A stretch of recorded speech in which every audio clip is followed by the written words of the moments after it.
In the heart of Nsumba, a small village tucked between the edges of the lush forest and sprawling farmlands, lived a young girl named Adama. The village was simple yet vibrant, where everyone knew one another, and life was shaped by the cycles of the sun, rain, and harvest. Adama's family was well respected in the community. Her father, Baba Kofi, was the village's best yam farmer, while her mother, Mama Afia, was a renowned weaver, crafting colorful cloths that told the stories of their ancestors. Despite the warmth and security of village life, Adama often found herself restless. She would sit by the fire and listen to the elders tell their stories, fascinated by the tales of distant lands and mysterious forces. But what captivated her most were the stories about the moonlit path, a mystical trail that only revealed itself under the full moon. It was said to lead to a hidden part of the forest, a place where the spirits of ancestors walked. Whenever the moon was full, Adama would hear the elders whisper about the dangers of the path. "The forest is not a playground," her father often said. "It holds more than just trees.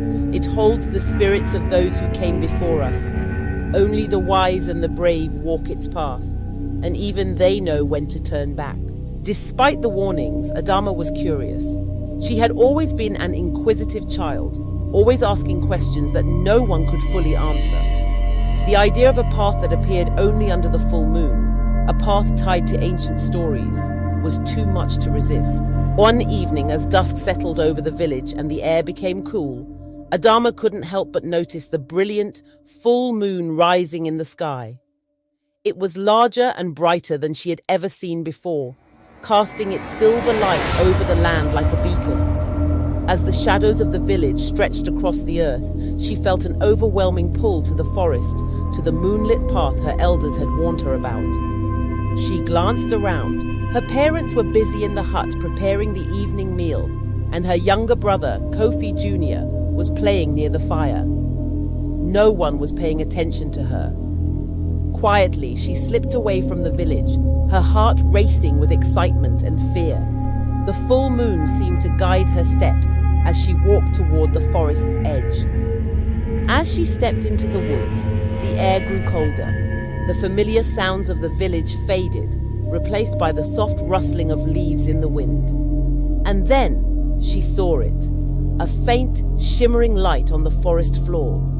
The moonlight had revealed a narrow, winding path that stretched deeper into the trees, its edges glowing like silver threads in the dark. Adama's heart pounded in her chest. The path was real. It was more than just a story. Without thinking, she stepped onto it, her feet making no sound on the soft earth. She followed the path deeper into the forest, feeling as though the trees themselves were watching her every move. The deeper she went, the more the air seemed to hum with a strange energy, like the forest was alive with the spirits of her ancestors. As she walked, she noticed markings on the trees, symbols that seemed familiar but that she couldn't fully understand. Some were carved into the bark, others painted with what looked like clay. She reached out to touch one, feeling the cool surface of the wood under her fingertips, but something made her pull her hand back. "Adama!" a voice suddenly whispered through the trees, deep and steady. Startled, she froze. The voice was so clear, so real. It wasn't a voice from the wind or the rustling leaves. It was as though someone was standing just out of sight, watching her. "Adama, turn back," the voice urged. Her body tensed, but her curiosity outweighed the fear. She stepped forward, determined to understand what was hidden on this path. The trees seemed to bend around her, their branches forming a canopy above, and the light of the full moon grew brighter, illuminating the way. Just as she was about to take another step, the voice came again, louder now, like a whisper that echoed in her mind. "Adama, heed the warning of your ancestors. This path is not for the unwise." The words struck her like a wave of cold water. Adama felt a chill creep down her spine. She hesitated, her feet rooted to the earth. The path was still before her, but the forest around her seemed to hold its breath. Adama turned around slowly, her eyes scanning the forest one last time. The moonlight path, once so bright and inviting, now seemed distant, almost ethereal. She began to walk back, her steps quicker this time, as if the forest itself was urging her to leave. As she made her way out of the woods, the sounds of the village returned, and the familiar sight of her home appeared on the horizon. When she stepped back into the village, the moon was still high in the sky, its glow casting long shadows across the ground. She walked silently to her hut, her heart still racing.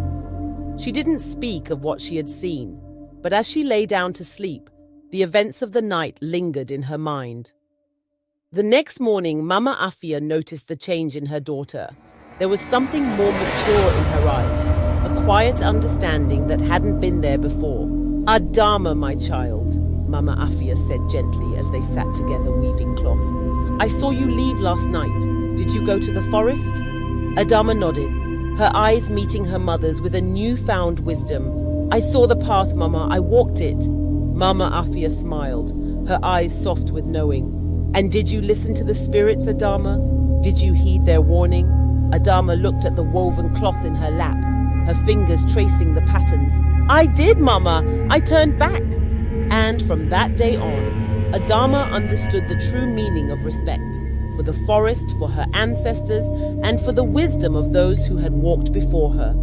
The moonlit path remained a mystery, but now she knew it was not a place for curiosity alone. It was a place where only the wise would go, and only when the time was right.